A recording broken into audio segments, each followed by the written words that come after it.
Oke, pertama Pak Beni akan jelaskan dulu tujuan dari menonton video ini. Setelah menonton video ini, kalian diharapkan akan bisa memahami maksud dari koordinat Kartesius dan bidang Kartesius.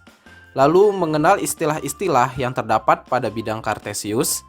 Lalu yang terakhir nanti kita akan mencoba menyelesaikan soal-soal yang berhubungan dengan kedudukan titik pada bidang Kartesius. So langsung aja ya, kita akan mencoba untuk memahami dulu maksud dari koordinat Kartesius dan bidang Kartesius. Apa itu koordinat Kartesius? Untuk memulai pembahasannya, Pak Beni mau memperkenalkan kepada kalian sosok ilmuwan matematika asal Prancis bernama René Descartes. Nah, beliau ini dipercaya oleh banyak orang di dunia sebagai orang yang pertama kali membuat hubungan yang kuat antara aljabar dan geometri. Hubungan seperti apa yang ia buat? Kurang lebih begini. Kita bicara aljabarnya dulu ya. Kalau kita ngomongin aljabar, biasanya kan ada persamaan dan variabel. Misalnya, persamaan Y sama dengan 2X. Terus kita buatkan tabel yang menunjukkan hubungan antara nilai X dan Y. Ini random aja ya angkanya, kalian boleh pilih X-nya berapapun. Pak Beni contohkan seperti ini. Jadi kalau misalnya X-nya 2, berarti kan Y-nya 2 kali 2, sama dengan 4. Kalau X-nya 1, berarti Y-nya 2 kali 1 sama dengan 2. Dan seterusnya sampai nanti Pak Beni batasi di X sama dengan min 2. Berarti Y-nya 2 kali min 2 sama dengan minus 4. Tapi sampai sekitar tahun 1600-an, orang-orang masih belum bisa membayangkan secara nyata bentuk aljabar ini. René saat itu berpikir bahwa ia mampu memvisualisasikan bentuk aljabar ini dengan menggambarnya di sebuah bidang dua dimensi. Kenapa harus dua dimensi? Karena terdapat dua arah. Yang pertama kiri ke kanan, yang kedua atas ke bawah. Nah, arah kiri ke kanan ini nanti disebut dengan sumbu X. Sedangkan arah atas ke bawah disebut dengan sumbu Y. Ini udah kesepakatan sejak dahulu kala. Perpotongan antara sumbu X dan sumbu Y ini adalah pusatnya, yaitu titik 0. Di sebelah kanan titik 0 berarti sumbu X positif, di sebelah kirinya sumbu X negatif, di sebelah atasnya berarti sumbu Y positif, dan di sebelah bawah berarti sumbu Y negatif. Bidang inilah yang disebut dengan bidang Kartesius, diambil dari nama belakang René, yaitu Descartes. René menentukan hubungan nilai X dan Y ke dalam suatu titik. Posisi titik ini dalam bidang Kartesius ditulis X, Y. Sehingga untuk titik pertama berarti X-nya kan 2, Y-nya 4, berarti jadi 2,4. Penulisan posisi titik seperti inilah yang dikenal dengan koordinat Kartesius. René memindahkan angka-angka pada tabel tadi ke bidang Kartesius. Pertama, kalau X-nya 2 berarti Y-nya kan 4.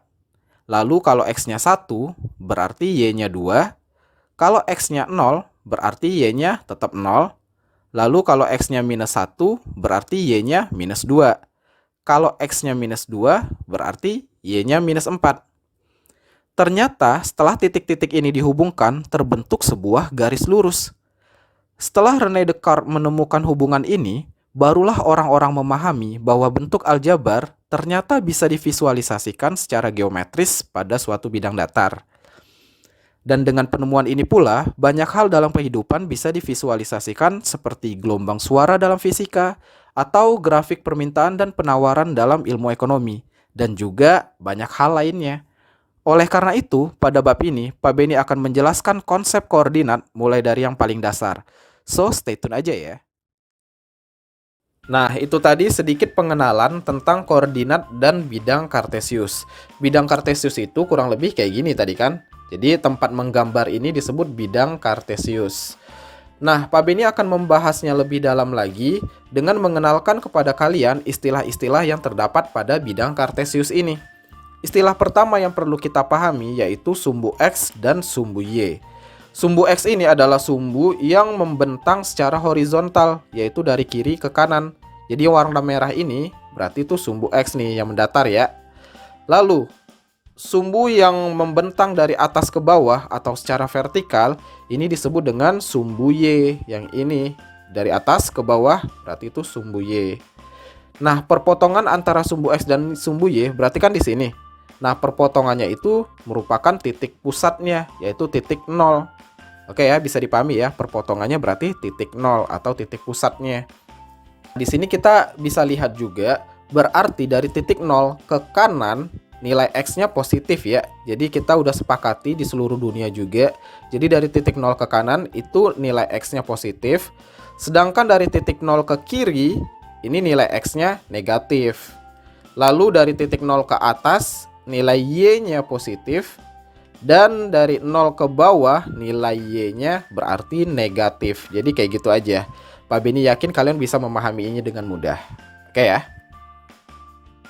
Oke, tadi kita sudah membahas tentang sumbu X dan juga sumbu Y. Nah, sekarang ada istilah penting lainnya yang disebut dengan koordinat. Koordinat ini merupakan posisi titik pada bidang kartesius. Jadi kalau kita mau menentukan titik apa yang ada di bidang kartesius, kita gunakan koordinat ini. Penulisannya adalah dengan X, Y. Jadi kita sebutkan nilai X-nya berapa, lalu nilai Y-nya berapa, lalu ditutup dengan tanda kurung biasa. Nilai X ini aja disebut absis, lalu nilai Y-nya aja disebut ordinat. Jadi kalau kalian ditanya, ordinatnya berapa? Oh, berarti nilai Y-nya aja. Bisa dipahami ya? Oke, supaya kalian makin paham lagi, kita langsung ke contohnya aja. Di gambar ini, Pak Beni sudah tuliskan titik A dan titik B. Misalkan kita mau cari koordinat titik A. Berarti kan X, Y tuh. Kita cek dulu. Di sumbu X nilai titik A itu berapa? Kita hubungkan titik A ke sumbu X. Berarti ke sini kan, nih Pak Beni kasih garis putus-putus. Oh, ternyata di sumbu X titik A itu nilainya 3. Berarti kita buka kurung dulu, terus 3. Lalu di sumbu Y nilainya berapa? Berarti kan di sini sumbu Y. Berarti nilainya 5 gitu, ya kan? Berarti koordinat titik A adalah 3,5. Kita tulis deh di sini, 3,5. Lalu, kalau yang ditanya absis titik A, absis kan nilai X aja. Berarti 3 doang dong, ya kan? Kan nilai X-nya yang ini. Berarti absis titik A 3. Lalu kalau ditanya ordinat titik A, ordinat berarti Y. Berarti kan si 5. Jadi, ordinat titik A itu 5. Kayak gitu. Gampang kan? Contoh lagi deh, misalnya koordinat titik B. Koordinat titik B. Jadi kita cek dulu B-nya terhadap sumbu X. Sumbu X kan yang merah ya. Berarti kan kita cek berarti yang ini dong. Oh, berarti nanti X-nya itu minus 4. Kayak gitu. Lalu Y-nya berapa? Kita cek. Y-nya kan ke sini ya, ke sumbu Y. Berarti minus 3. Berarti koordinat titik B minus 4, minus 3. Kayak gitu. Ya udah kita tulis di sini ya. Minus 4, minus 3. Lalu kalau ditanya absis titik B, nilai X-nya aja, berarti kan minus 4 nih. Ya udah absisnya berarti minus 4. Ordinatnya nilai Y-nya aja, berarti yang ini kan, minus 3 kan. Jadi ordinat titik B adalah minus 3. Kayak gitu. Bisa dipahami kan koordinat, absis, dan ordinat. Oke, lanjut lagi. Sekarang kita akan membahas istilah kuadran. Kalau kalian ngeh, sumbu X dan sumbu Y itu kan berpotongan. Lalu muncul 4 wilayah berbeda. Wilayah kanan atas, wilayah kiri atas, wilayah kiri bawah, dan wilayah kanan bawah. Dan setiap wilayah ini punya karakteristik yang berbeda-beda. Makanya disebut kuadran karena ada 4 wilayah gitu. Kuadran pertama, nilai X-nya positif dan Y-nya positif. Kalau X positif berarti kan dari 0 ke kanan. Y positif dari 0 ke atas. Oh, berarti wilayah sini disebut dengan kuadran pertama. Kayak gitu. Lalu kuadran kedua, X-nya negatif, Y-nya positif. X-nya negatif berarti ke kiri. Y-nya positif berarti ke atas. Oh, berarti wilayah sini adalah kuadran kedua. Next, kuadran ketiga, X-nya negatif, Y-nya negatif. X negatif berarti ke kiri, Y negatif berarti ke bawah. Berarti yang ini adalah kuadran ketiga. Dan kuadran terakhir pasti yang kanan bawah dong. Katanya di sini X-nya positif berarti ke kanan, lalu Y-nya negatif berarti ke bawah, ya kan? Berarti wilayah inilah yang disebut dengan kuadran keempat. Kalian pelajari baik-baik lagi tentang kuadran ini karena akan beberapa kali muncul di pelajaran-pelajaran selanjutnya. Oke, ini gampang kan? Oke, selanjutnya kita ngomongin jarak titik terhadap sumbu X dan Y. Nah, di sini Pak Beni kasih kotak kuning. Ini adalah cara menentukan jarak suatu titik terhadap sumbu X dan juga sumbu Y. Kalau misalkan ditanya jarak titik terhadap sumbu X, caranya kita lihat aja koordinatnya, lalu ambil nilai Y yang positifnya. Tapi kalau yang ditanya jarak titik terhadap sumbu Y, maka kita ambil nilai X yang positifnya. Jadi kebalikan aja ya, ditanya sumbu X berarti ambil Y. Kalau ditanya sumbu Y berarti ambil X. Contohnya gimana? Kayak gini. Misalkan kita ditanya jarak titik A terhadap sumbu Y. Kita lihat nih, titik A kan koordinatnya 3,5. Lalu ditanya jaraknya terhadap sumbu Y. Berarti ambil X-nya kan? Berarti X-nya kan 3. Berarti jawabannya 3. Lalu jarak titik B terhadap sumbu X. Titik B kan koordinatnya -4, -3. Kalau ditanya jarak terhadap X, berarti ambil Y-nya. Y-nya kan -3. Tapi Y yang positif. Ingat ya, di sini harus yang positif. Berarti positifnya -3, ya 3 juga. Kayak gitu. Nah, tahu dari mana rumus ini Pak Beni? Dari gambarnya sebenarnya. Coba kita uji aja ya. Misal titik A tadi terhadap sumbu Y. Sumbu Y kan yang biru ya, yang dari atas ke bawah. Berarti kan jaraknya yang ini ya, 1 kotak, 2 kotak, 3 kotak kan menuju titik A. Berarti jaraknya 3 satuan.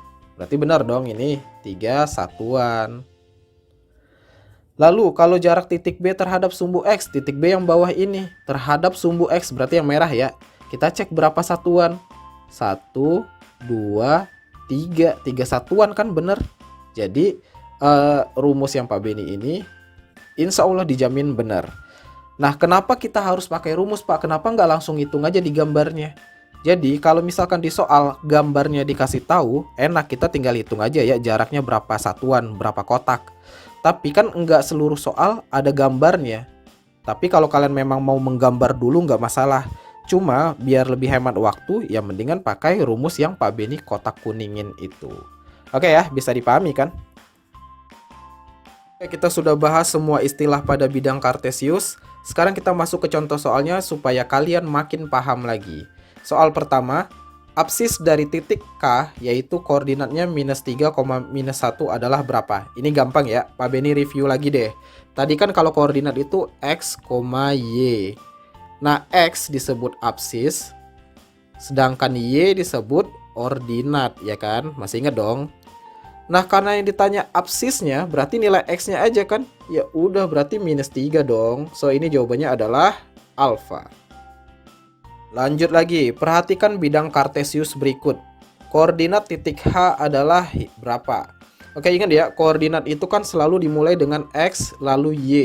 Berarti kita cek titik H-nya dulu. H ada di sini ya, di kanan bawah ini. Nah, kita lihat H ke sumbu X dulu. Sumbu X-nya yang ini berarti H-nya, berarti X-nya pasti 5 dong, ya kan? Lalu, lihat terhadap sumbu Y. Y-nya kan yang ini nanti nih. Berarti Y-nya di -2 kan? Jadi 5, -2. So, jawabannya adalah Charlie. Lanjut lagi. Sekarang perhatikan bidang Kartesius berikut. Titik yang ada di kuadran 2 adalah yang mana? Oke, masih ingat ya? Kanan atas berarti kuadran 1. Kiri atas berarti kuadran 2. Kiri bawah kuadran 3. Lalu kanan bawah kuadran 4. So, ini gampang banget dong.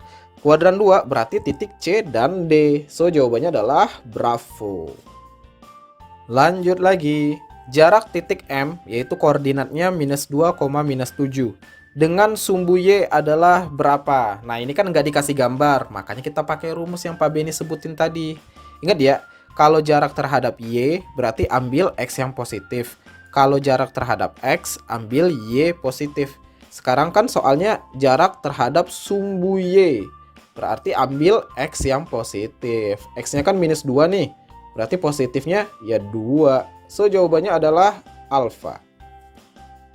Oke, lanjut lagi. Nah, ini soalnya seru nih. Diketahui titik A 3,1, B 3,5, C -2,5. Jika ketiga titik tersebut dihubungkan akan membentuk segitiga apa? Nah, saran Pak Beni kita buat sketsanya dulu supaya kita yakin jawaban kita benar.